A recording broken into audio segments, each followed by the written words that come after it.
Welcome to Voice of the Occultinarium, where magic speaks and seductive secrets unfold.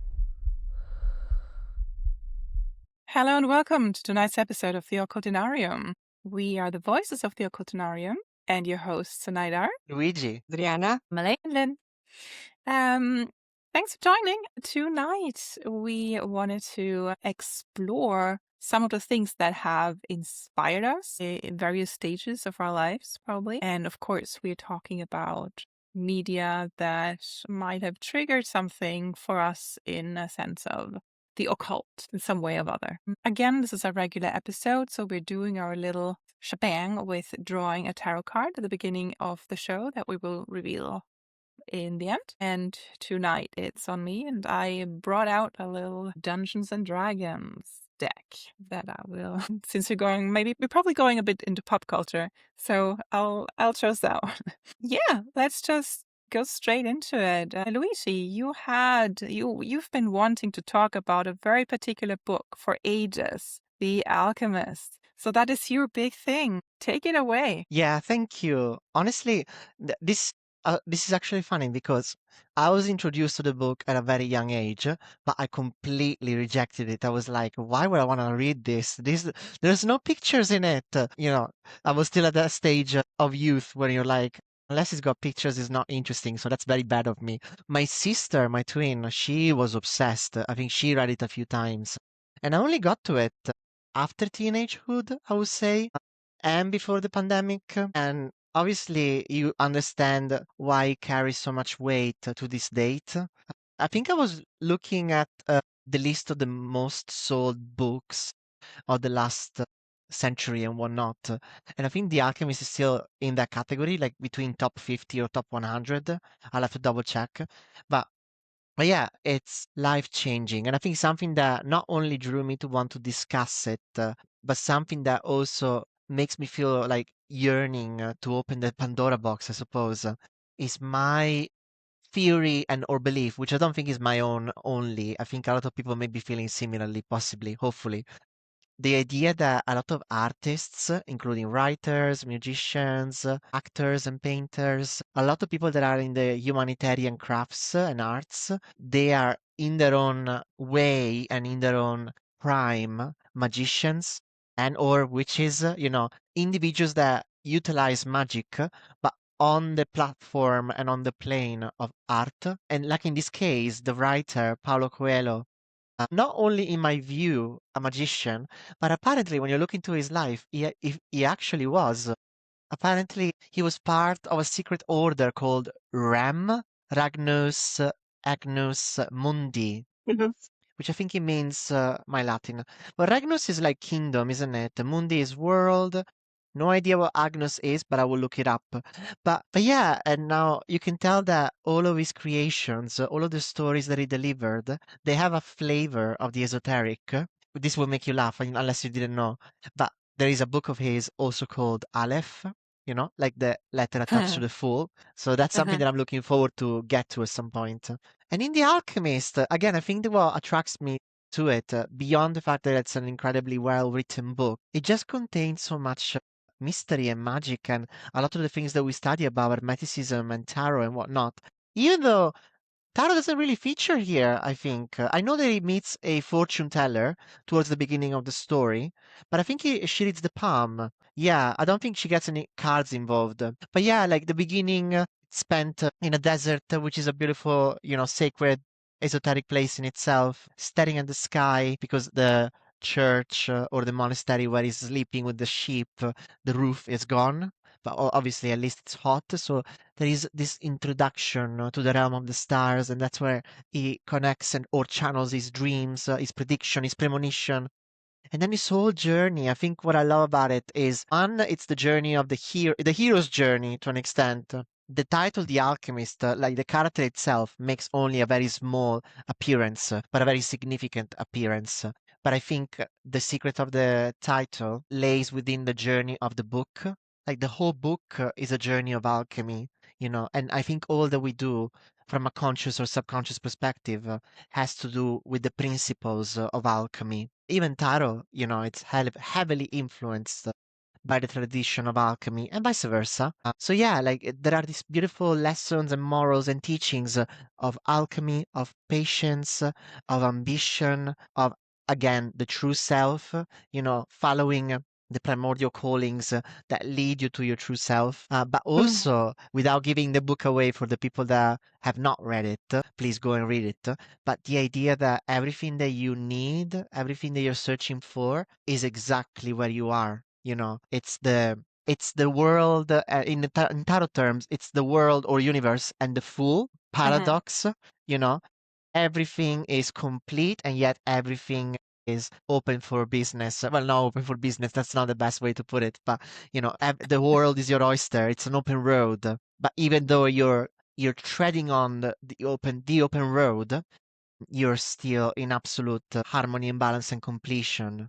But it also gives you a bit of an advice or a reminder about complacency. Like because you can achieve greatness in the smallest of scales if you apply yourself and you open yourself to it. And I'm talking about the chapter in the book where he finds satisfaction and peace when he works in a shop, like a glass crystal shop. Yeah. But yet the calling comes again, and he's reminded or given the opportunity: do you want to settle here or do you want to return back on track to achieve your dreams? So yeah, it really, it's not just a story anymore. It's not just a book anymore. It almost becomes like a therapy session, or it almost becomes like a coaching session on the possibilities of life. And it's a mirror into your own power again, like tarot is, like helping you understand. Look, you can be great and be completely happy by running the glass crystal shop. No questions asked. However, your destiny was to find the treasure. Your destiny was to reach the pyramids. Take my hand. Are you ready to come with me? This whole sense of adventure and risk, but ultimately this whole sense of obligation, you're obliged towards yourself to fulfill certain, whether you want to call them goals or desires or dreams. Yeah, and it's not easy. Like, there's a lot of talk, not just outside of the book, but obviously specifically in the book, about no, you need to risk it all. You need to leap. It's the only way to achieve what you want. But it doesn't mean at all that just because you do, it's all a smooth sailing. We have our own obstacles within the book. The shepherd encounters his own obstacles that he obviously overcomes. And I think that's the idea, that obstacles appear to be these things that are insurmountable. You cannot possibly get over them or underneath them or on the side of them or beyond them, full stop. But I think the book teaches that whether it's via application, whether it's via belief, whether it's via magic, there is a way to go beyond the obstacle. And reframing, like, because I think the book and the character and the writer, they never try to make the shepherd feel less than just because they were a shepherd. Like all the years they spent as a shepherd in touch with nature, with the simple mission, not simple, but with a specific mission in life that was beautiful, that was golden, that was sacred. It's just that when providence, when destiny knocks on the door, it's your opportunity to also answer. And I guess only a wise person knows what is the right knock on the door to answer to. And wisdom is recuperated or developed, or it's basically stemming from this particular life experience of the character. So yeah, like I can go on and on about it, but in summary, I find it like, despite being so short, look, it's not that thick, isn't it? Like we've seen thicker books, and yet it contains the world. It contains beyond the world, the universe altogether in different formats. And I think that's one of the things that allows you to go back to it over and over and over without necessarily getting tired. And every time I finish The Alchemist, I'm always left with a feeling that I just woken up from a beautiful dream. And yeah, so I cannot not recommend it enough. It's a And yeah, beautiful I think book. it's absolutely, and I think it's almost like a standard study book, even though it's fiction. It's a standard study book for any magical practitioner out there. no matter the background, no matter the views. I think it's fairly inclusive in that regard. When you first read One it, I think I like. were you aware of any of this, or did you just basically stumble into it and then it was like a big revelation for you, like all these things that you were just When I describing? Like, first read did you it, have awareness or? Mm. no, to be honest, no, because when I first read it, I just thought, oh, what a nice story, oh, what a cute story, like, but well written. But then once I enter into tarot, and through our mentors, through our readings, through our discoveries and our research, you just encounter, and then you read it again, in what's the word? In synchronicity, like studying tarot, learning and growing your craft. But then one day you're like, let me pick up a book as well in the evening. And then you go through some passages and you're like, hang on a minute. Isn't this, like the figure of the king, without spoiling anything for anyone, but the figure of the king that the shepherd encounters, and obviously the figure of the alchemist themselves, and other little principles like the spirit of the wind and whatnot. Or I forget if it was an eagle, but it was a bird. There was a bird, a bird of prey that, without giving anything away again, but plays a very significant part towards the end of the book. And if that bird was an eagle, which I'm not entirely sure it was, even that Paulo Coelho. little notion was significant.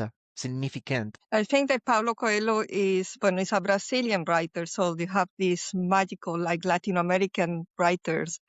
That is very moving as well. And particularly that the protagonist is a child, is a young man, isn't it? So it's like the fool starting his life, going through to the war. So for me, yes, the Paulo Coelho is extremely moving. Everything that he wrote is very dense, emotionally or philosophically, but it's written like telling a story, like a child's story. So it's very moving and keep you excited because it's an adventure. So you don't know. And, a lot of bad things happen to him as well, isn't it, Luigi? But it's that perseverance, that resistance is after you doubt and you lose things and you get lost, you find yourself again. You find your aim, your goal, your desires, no? So it's a fulfillment of a Yeah, desire. Yes, yeah. it's very And I think beautiful. it treats, absolutely, and it treats every experience, no matter if it's a good experience or a bad experience, as an opportunity for transformation, which is again a very magical, even pagan, and specifically esoteric principle, like treating Mm. every moment of life as an opportunity to transform, for better or for worse. So yeah, and to your point, Lynn, I had no clue about any of this, but I think all of the people that are in the realm of tarot at the very least, or at the very least, or again by wider inclusion simply in the realm of magic, they can probably recognize the hints, the clues, the echoes in this piece of work. Yeah, that's exciting. I really It's love a lot picking of up books symbolism. and Yeah. not expecting anything, and then you like I have a few books like that where you're just reading it, and then you're like, it's maybe a magical word, it's like fantasy or something, where like this person describes magic the way magic works, like they must do this. They know their stuff. Like it's really fascinating to figure it out, and everybody just reads it as fantasy or something, and I'm like, like the author. She knew what she was doing. Yeah, and I Yeah. think you pointed out something that I additionally appreciate. Like, I love fantasy; it's probably my favorite genre, and I love Hmm. epic fantasy, obviously, and I also love fantasy that is beyond our own world, for example.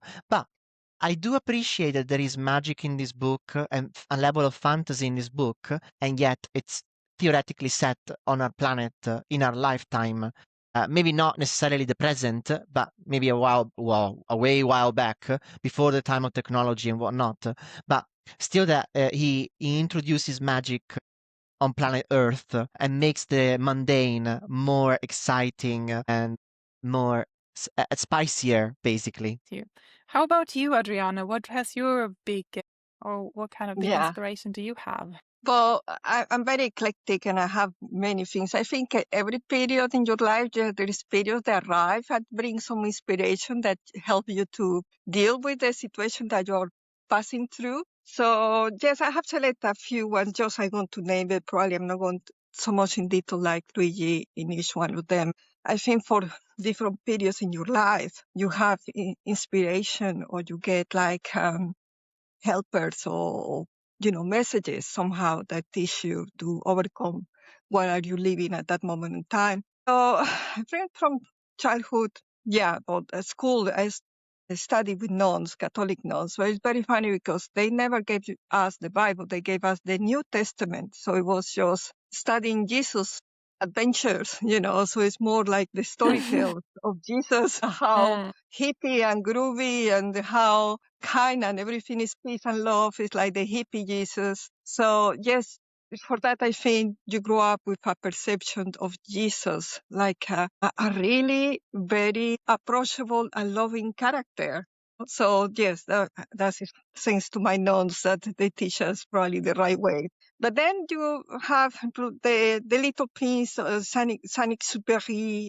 There are sentences in the book or images that they stay with you forever. And I Yeah, think the yeah, sentence that Saint-Exupéry on the Little Prince is, the real beauty is invisible to the eye, yeah.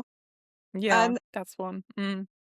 even if decades pass, there are moments that you stop and it comes to you like a bucket of cold water, to say, wake up, the real beauty is invisible to the eye. So that is another little things that you catch here and there. And that is probably me, like a magpie picking things from here and there. Then, The thing that really sticks with me from The Little Prince, that yes, like it used to be that one, but when I like kept rereading it when I was a little older, the thing that sticks with me now and still that always makes me cry is the whole chapter with the fox and the taming, like the whole thing about taming and friendship. That yes, really gets to me. Like every time I'm just like, that's my passage. yes.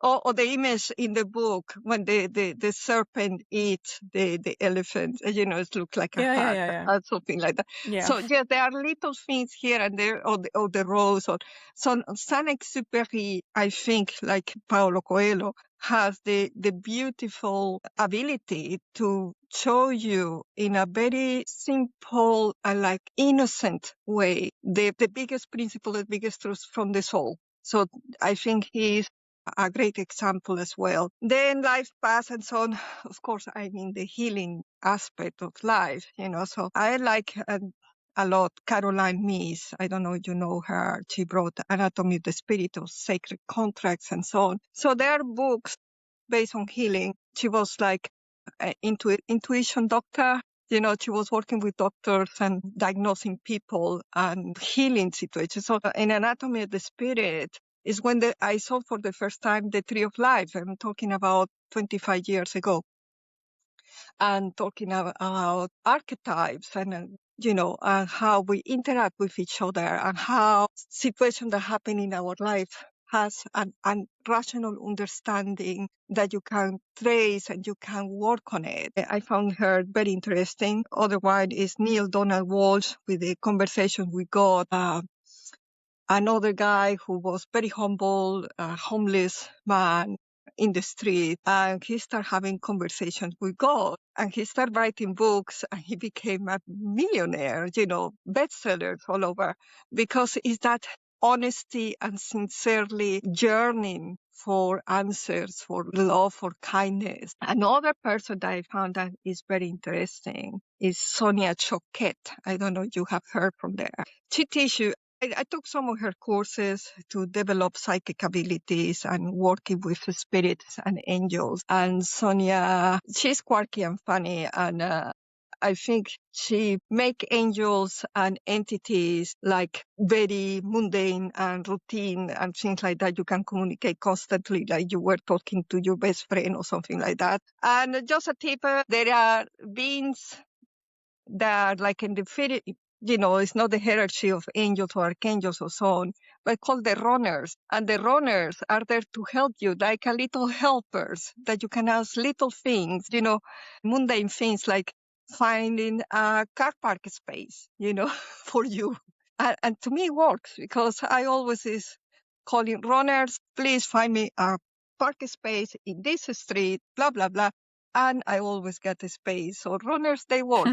But you had to give them like a little bit, like in your altar or whatever, you had to give a flower or something. It's like little fairies, like little feet, that they are there to help you, to grant you, but they are cheeky and you have to give them something, a little coin or a little flower or something, to say thank you to them. So other thing, probably they changed my level of Reiki, became a Reiki master. It changed a lot of things because it's a philosophy of a mentality that even is a healing energy. Obviously, it has a very profound roots in Japan and in Buddhism and things like that. So you acquire the principles and it changed your lifestyle, it changed your way of seeing things. Other person that is from Latin America and Argentinian and Spanish is Javier Wolkoff, who was a Kabbalist for many years, Kabbalist Jewish, Orthodox Jew, a Kabbalist. But it's funny because generally the Kabbalists, they are so deep and so profound and go so deep into the study of the Torah and so on, and the sacred books of Kabbalah. They say they became a little bit crazy or enlightened, maybe, And this guy, I love it because in all his evolution, because I studied with him Kabbalah and so on for many years, and then the transition where he questioned everything to the point that he became nearly an atheist. He changed everything, that the light came to him, and he explained the life is really a game in a matrix, So they are like the creators of the game who is putting all the obstacles and all the wars and everything that we are saying. But this is creating a scenario for our souls to play a game.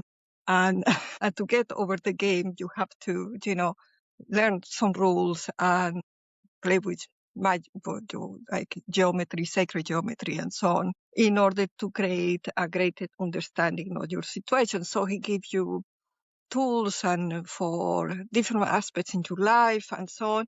And I found him fascinating. I don't know if he's crazy. I don't know if he's right or not, but I found it simply fascinating. Other person I admire a lot, that I found it very interesting, is Greg Bryden. I don't know if you have heard about Greg Bryden. Yeah. I have. Go. Yeah, I have. Greg, he was a scientist, a very intellectual guy, but equally very spiritual one. And he united both science and spirituality. He took for many years study anthropological studies about different cultures, native cultures, and he learned the wisdom of each culture and how to integrate it to our own life. So one of the things that he said that they had the research about is the human being. We are like alien descendants. We are like an experiment. It's because the story of the second chromosome of the human body that has a fusion, is the biggest chromosome that it is a fusion in the chromosome that is not part of an evolution. It should be happen probably in a lab or somewhere, somehow, because there is not a continuity in the primate to the human being. There is no an evolution that shows exactly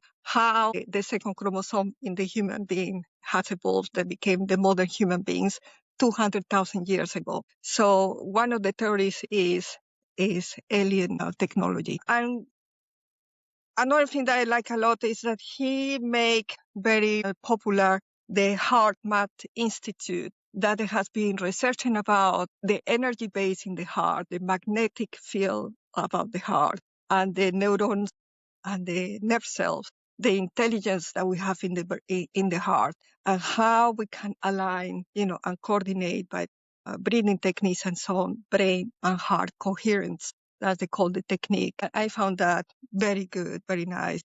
Equally, we have Saint Germain, the Violet Flame, all this philosophy and mentality about the I am, in order for me, the mystical, magical, esoterical thing for manifestation. So Saint Germain using the purification flame of violet color to ignite and to purify your own soul and release and learn what is the things that we need to learn about each other.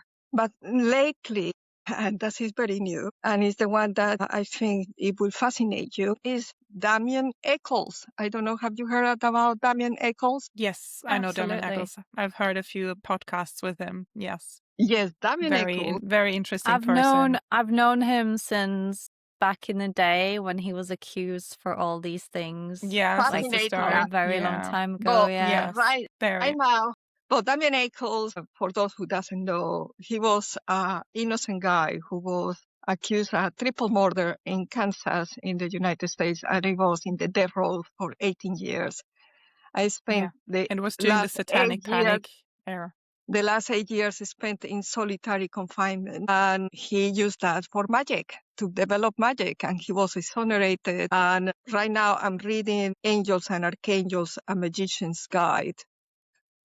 Is fascinating because he's giving an archangel to each tarot card. So it's connecting with tarot, with angels and archangels. So the major arcanas and the minor arcanas and the court cards, all of them, they have angels and archangels working with them. Yes, they do. But it's a known system, though, the shaman Farash, with the Yeah. angels, and then also the other side, the demons connecting to all the cards. Yeah. Mm. Yes. So, and then he showing techniques and teaching techniques and how to create magic and work with magic and protection and so on. So I right in the middle of that. So I cannot say much more about it because I'm just learning right now. Yeah, well, that's But I had exciting. the experience using the pentagrams with the blue light and so on, and with the name of the archangel and so on, and it feels very powerful. Yes, so that is probably the little selection. We had Neville Goddard as well. That is a There was a large fascinating selection. Yeah, there was a manifestation. large selection, Adriana. That's Yes, a lot so you on the see, reading like list a there. magpie Mm. picking here, picking there, putting every little things Yeah. together. But I Yeah. think is enrich you. If Mm. it's like Javier Wolkoff, he say, I was wrong. 25 years teaching this, I was all wrong. That you don't need to, you don't need that clutter, get rid of that. And probably the Yeah. new things I'm teaching maybe is not correct, but this is probably what I believe now. So Right. that I think is the good things of being human as well. Yeah. For me, I had two prepared, and then I remembered another third one suddenly that obviously did a thing. For me, like we can, I'll go back into fiction and things that inspired me in different ages or that triggered something. And I think like one of the first things that I remember triggering me, I mean, there were a few, there's several things, but one of the biggest influence, I think, when I was a child was Peter S. Beagle's The Last Unicorn. Yes. Yeah. It was with the movie first. So I saw the movie first, and it was one of my favorite movies of all time. And I saw it like regularly, very often. My mom had to tape it on VHS, and I had to, I watched it. I have the DVD now as a grown up. And then I read it when I was a child, and then I read it again when I was older, and then it hit completely different. And I still have this project about reading it to people. So I am currently reading that and recording myself, not professional, it's just recording myself reading it. And there's so much in it that is so magical. I mean, obviously, and it's not necessarily about it being about a unicorn. I mean, the whole story being about this being that thinks that she's all alone in the world because she overhears other people mentioning that unicorns don't exist anymore. And then she has always, for hundreds of years, lived in the same forest, which always was spring. This is why there's unicorn, right? And then she goes on a journey to find the other unicorns. And then you have this whole odyssey, hero's journey of the unicorn trying to find her sisters, and that she finds out have been trapped by an evil king. And then she makes friends on the way, and the first friend she meets after she gets trapped by a witch is a magician. And what I love so much about that character and what it taught me, not the first time I think I read it, but maybe the second or third, is the way that he struggles with magic. Like he thinks like I got all these spells and I can do it, but then he knows also like, but it never happened. Like it never happens the way I want. Magic always comes back to bite him in the ass in a way. And only when he says, magic do what you want, or magic do what you will, magic actually happens. And then the way that when the story evolves and when he grows better in a way, or when he grows, he starts to be able to channel it better. But there was something in there that really got to me when I was a little older. The thing that got to me from the very first time I read it is the line when the unicorn gets freed by Schmendrick, the magician, from the scary carnival of the old witch, where she has a lot of animals that she just put a splendor on. So they look like manticores and everything, but they're just like old animals, except for the harpy. The harpy, like the unicorn, is real. Yeah. And the harpy frees herself, and the harpy, they know that the old woman also knows the harpy will kill her. And it happens all at the same time that Schmendrick frees the unicorn, the harpy frees herself, and the harpy would also kill everybody else and the unicorn. Schmendrick wants to run, and the unicorn says, "Do not run. You can never run from something that is magic." Oh, And wonderful. and that line kept being in my head, and that line is one thing I think that really changed or influenced how I have approached other beings on my, like, in the shaman working. Well, there's some people say, like, do not interact with so and so and so and so, but just this thing of never running or being, I mean, the politeness, but also just you don't run away, because if you run away from magic, it's gonna catch you. Yeah, but this is just a small part of the whole. I mean, the whole story and the myth in it, and the hero's journey to find and what you sacrifice in order to find what you want. She sacrifices basically herself, and then again she sacrifices love. So it's very, very, yeah. So that was the first. Everything. It is everything. There is so much in this book, and every time I read it, there's something new that comes up that just blows my mind. So it's a really, really wonderful book, and also the film is great. But I mean, the book obviously goes more into depth about everything. So great thing, very influential. Can I ask you, Lynn? Yes. Mention how the statement.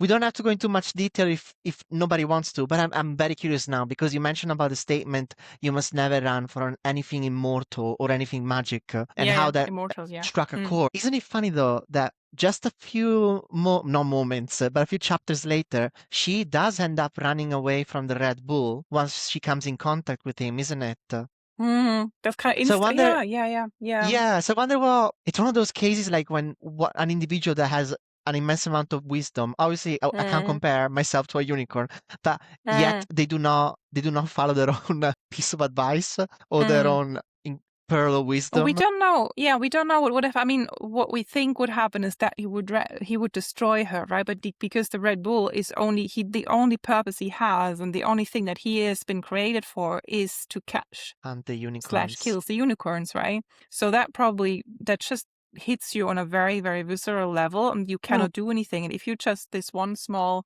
creature, and you know that the Red Bull is stronger than you, I mean, she's trying to stand up to him, right? Yeah, I think she does Later. definitely, especially in the end. I think in the beginning, maybe I'm not saying that I have all the answers, but upon reflection from the story, probably there is a lot of trauma from the realization that she was the only one left, isn't it? Like, when she goes into, like, she went from, "What are you talking about? There's unicorns everywhere," to then not finally, but eventually realizing, am I the last one holding the chain of life in this team, in this race?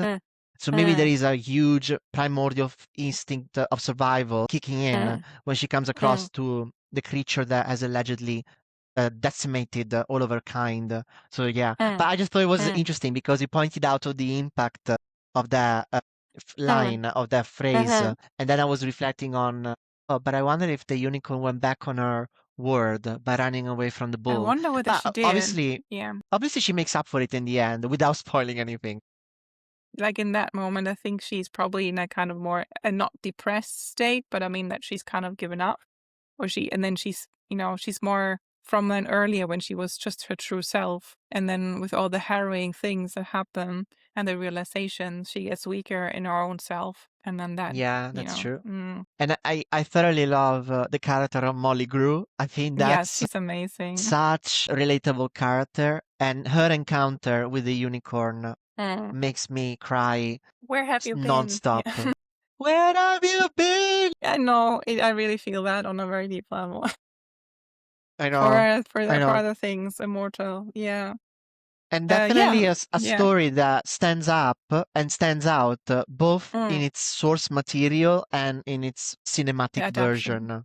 Yeah. Yeah. Also, the soundtrack is great. I love it so much. Like, it's just everything. It's just like, yeah. I'm Actually, it was. alive. Yes, when I looked at my Spotify, the first ever streamed song on my Spotify ever was The Last Unicorn was the first song I streamed. So it's just, Pride. it's going Pride. around. It's good. It's good. All right. Well, I had two others. One, just honorary mention. When I was about 12 years, I think, and that was around the time when I was more open to like looking for magic, or I knew that I was a bit strange or different or whatnot. And one of the books that really triggered something was The Lady of Avalon by Marion Zimmer Bradley, which I read, and it just resonated on a level where I was like, this is real, or something like, I know this, there's something there that I feel like I remember, rather than just it's a fantasy book. So I'll just leave that there, but that was like that was a big thing for me then, and I didn't understand it until later, many like 10 years later or so, when it came back up outside of the fiction. So yeah, that was a big thing. And the last one that I wanted to mention that did a huge thing for me, it connects a little bit with our ghost episode, because I mentioned back then the ghost episode, I was staying at a host family in the loft apartment, and in the apartment there happened strange things. Yeah. The whole year, but also in this apartment that happened, strange things happen. And in the same loft, because the old eldest daughter was living or used to live there, and then her things were brought outside of it, and the attic was connected to the room in a way. And in the attic, I found a box with books and some graphic novels. And I'd never been big on reading graphic novels, but I was like, I was 16 years old or something. And I was like, oh yeah, let's see what there is. And there were a few books about fairies, and that was very interesting. Graphic novels about fairies. And then I found my first encounter of Neil Gaiman and my first encounter of the Sandman, the Kindly Ones. The Kindly Ones was the very first one I've ever read. I never had heard anything about neither Neil Gaiman or the Sandman. Yeah. And me is 16 years old and deep in the pagan roots and already on the path. I read this and I'm so blown out of my mind with everything, because the way that it is written, it's so full of myth and it's so full of wisdom that is wrapped up in, a comic book. But it just completely threw me completely off balance. And it also triggered something in me with the seven siblings and the endless.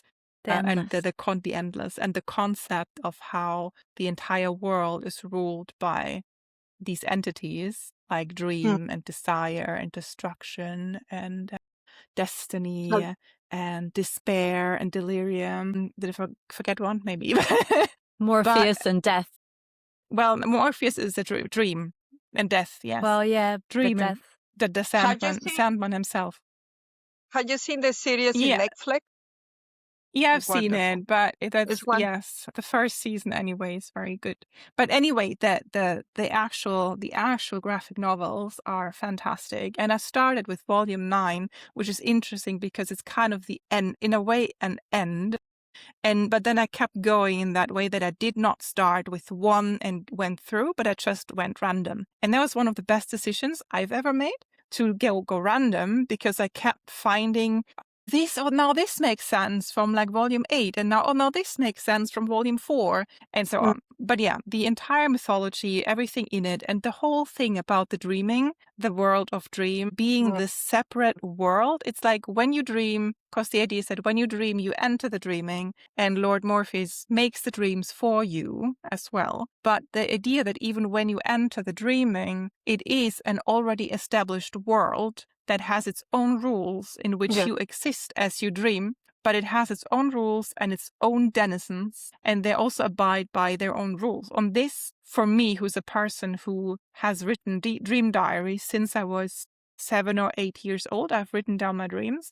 I'm very, very aware of dreams and what's happening and the stories that happen in my dreams, and when something is just a repetition of what I've lived through, and when something is me basically being in a different world and stuff like that. And for me, that was a huge thing and a huge realization and just a trigger of like more thoughts to come and so yeah, that changed. I think the Sandman changed my trajectory of life at that point extremely. When I was 16, I might have gone this way, and then the Sandman happened, and then I went that way.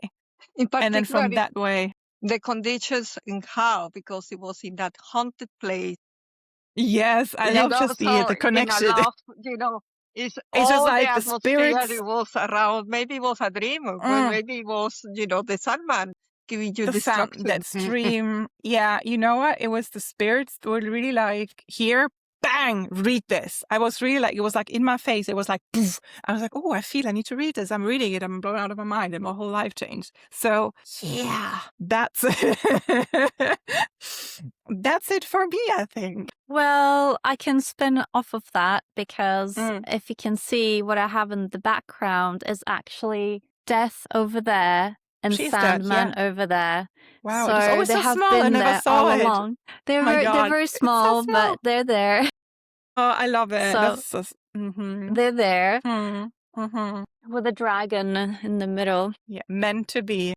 So I've also been into Sandman, and how I knew about Sandman is that one of my friends started calling me Death, because we all know that, I was a little bit gothy, but it wasn't like, I was never gothy because I wanted to be gothy. I just wore dark clothes, and he used to call me Death. And one day I was like, why are you being so rude? Like, I'm not that boring. And he started laughing. He's like, no, but you're like funny, Death. Haven't you read Sandman? And I was like, no. And then I read it and I was like, okay, I get what you're saying now.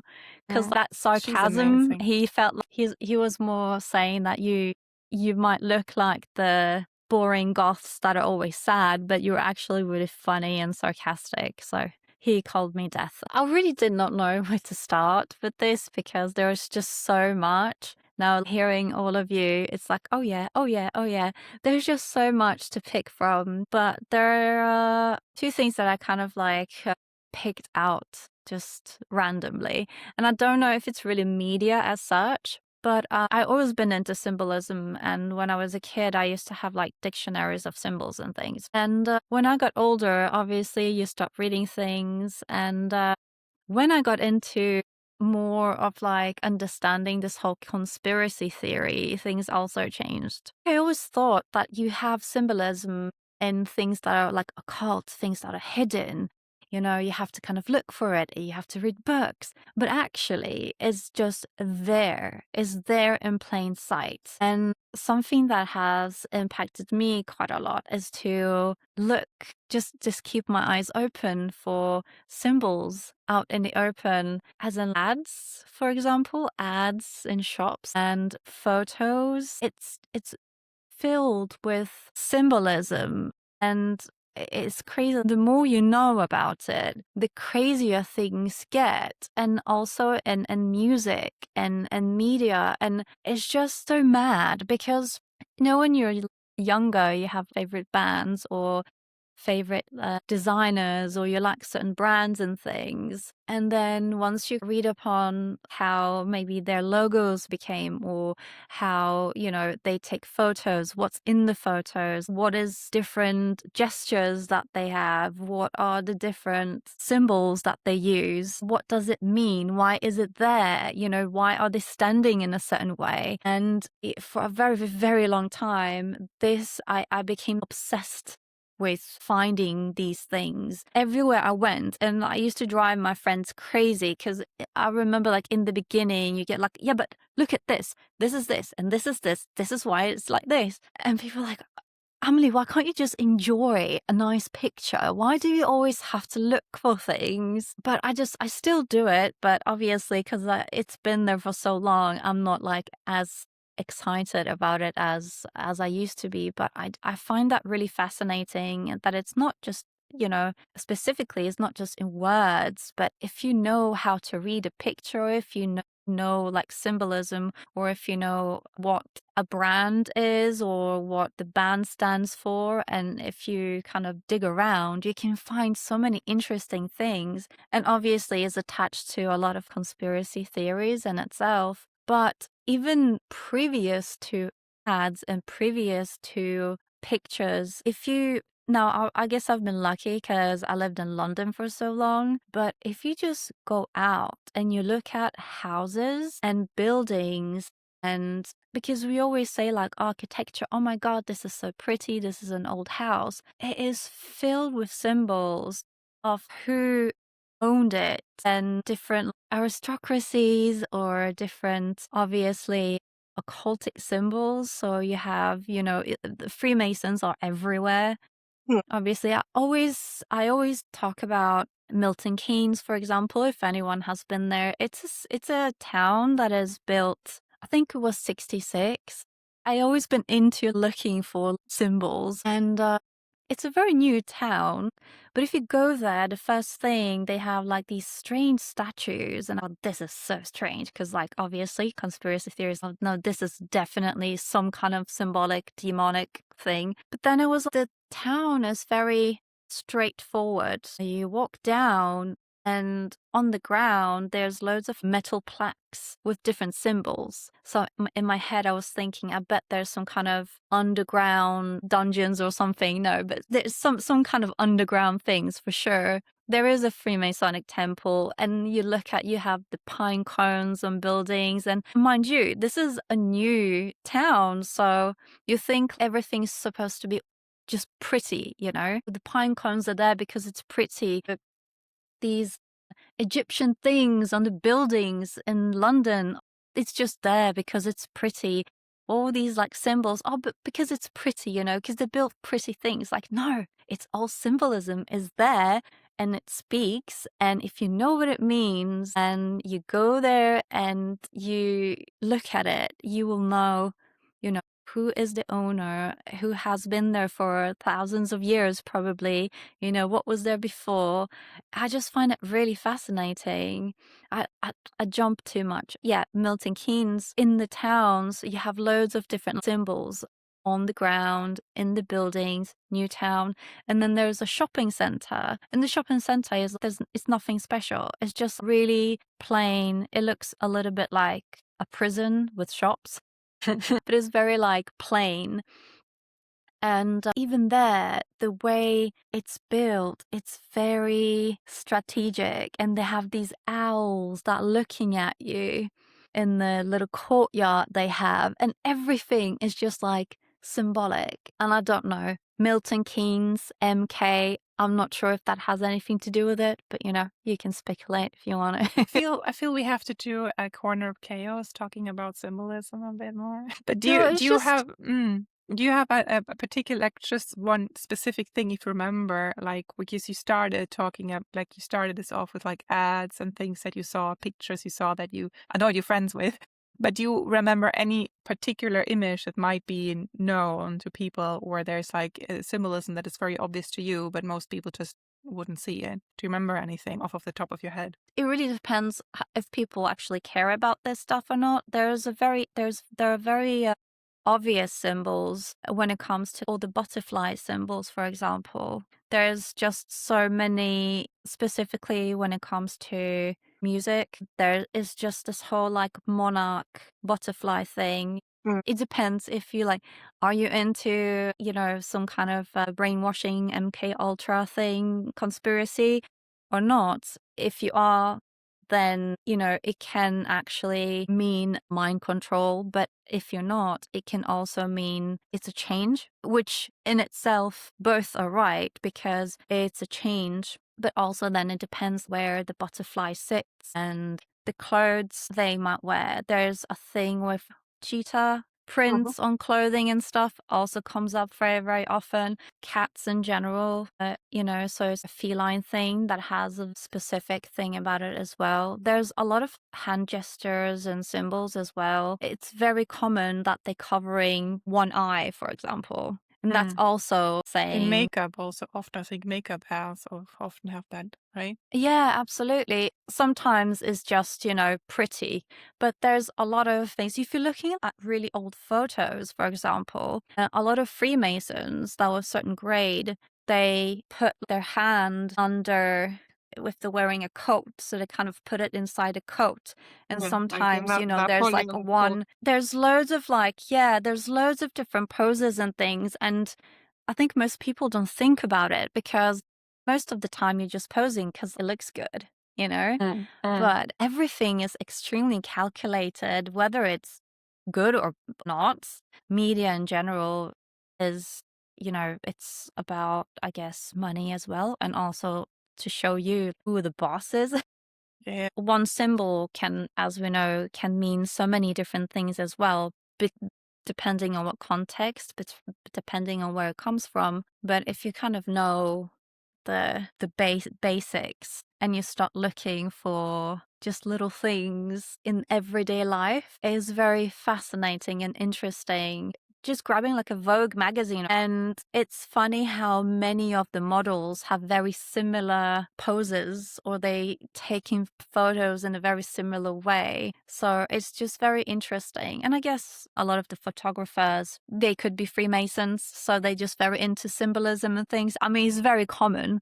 I'm not saying it's good or bad, it's just an occult thing. As we know, it's something that is hidden. I was about to say, if I was a photographer or something, I would do the same thing, but I kind of do the same thing because I'm making jewellery and I'm putting symbols in my jewellery, which it means something to me. And whether people think it's evil or not, which I heard about my jewellery actually from one of my relatives. My mom told me, they were like, oh, her jewelry is evil because I had runes on it. And bats and all the devils spawn, yeah, right? Apparently the algae's rune is the devil. It's the devil. Yeah, well, I mean, devil's it's horn, cross. so it's the moose. It's the devil's cross. So, but it's just, it really depends on like what backgrounds you come from and what, how you will react to different symbols. It's obviously using symbols, you use that to talk to the like-minded people. So that's what it is. I don't think there's anything wrong with it, but I love trying to find that in media. And what I wanted to kind of end upon, because let's go back to Sandman. As Adriana mentioned, if you watched the Netflix thing, and I just wanted to say that I haven't, because I know it's never been made as a movie. I can't see it in the movie. I just don't like the characters in the movie as it is in the comics, because I had in my head a certain way and now they're people and I can't do that. And the same kind of thing goes for remakes, because we were talking about this before we started recording, right? That there are so many movies that we like, and then they're making remakes. Never-ending Story. We should cover that in a special episode, because it seems to be very close to the heart to all of us. Never-ending Story. Yeah, absolutely. So Never-ending Story needs its own episode, because that's going to be a lot of symbolism there. And yeah, do we really need remakes?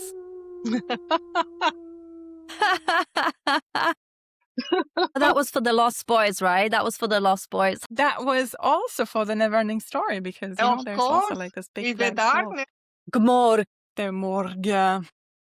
But yeah, the Lost Boys you mentioned also gets a remake, and interesting to how that. And then you said, do you think The Crow will get a remake? And I was wondering. It's like, I hope not, because there's just so much connected to that movie. As it's just the whole thing about how the actor died. And there's just so, like, during the shooting of the movie, like, there's just so much connected to it that is so rich that they shouldn't touch it. Like, it seems like something sacred almost. I feel like the whole thing, there's just something about it that is just like, please, it's just sacrilege. They cannot do a remake. Okay, which card we go? Yes, all right, let's hold on. One more thing. Hold on. Well, the question is, do you want to guess first, or should I just show it? I thought someone would guess by now. Please guess. It must be something related to... Yes, so I would say it totally can relate to what we've been talking about in several ways. And I will say as much as it's a minor, but I feel like it in my mind, it relates. Could it be, you say it's a minor, could it be the Seven of Cups? No. I think it's swords. Yes, it is swords. Yeah. I was thinking sword. But I'll just reveal it because it is the good swords. Here, so this is the Dungeons and Dragons. Yes! It's a Dungeons and Dragons D&D version, so it's not called swords, it's called intelligence. But it's the 6 of Knew it. I swords. just had a feeling. I saw the boat, but it's obviously the not a boat. Or also here, like I don't remember which spell this is, but I'm not too nerdy. All the D&D nerds will know immediately what it is. But anyway, I feel like, it's like walking through, teleporting or walking to another world, or maybe it's Misty Step. I don't know. But we were talking about it I was talking about it with the shamanism and the journeying and and how it transports me or triggered a completely new thing for me. But also if you go into the smith deck with the swords in the boat and somebody ferrying somebody over in a boat, the exile, the exiles or the people who try to start a new life, but also in Thoth, the Lord Lady of Science, right? So we were kind of approaching, or Adriana was very much into scientific books more but the way that we were approaching the topics about the books, and this is all intellectual matter or that has been produced by people that has triggered us or inspired us to something. So I feel like the 6 of Swords or the 6 of intelligence, the height of the swords and the 6 and the Tiferet, right? It's the height of the human conception. So that is, I feel, very, very fitting to this episode. Wonderful. Yeah. Wonderful. Great. Thank you. Thank you. Thank you, guys. Yeah, thank you for sharing all of that. Yeah. Thanks for joining, and we will have to compile a huge list of all the things that we brought up so we can put that on the YouTube so people can check it out. It's going to be a long list. It's going to be a long list. Anyway. It's going to be a long list. Well, thanks so much for checking in and listening or watching. As always, please subscribe, comment.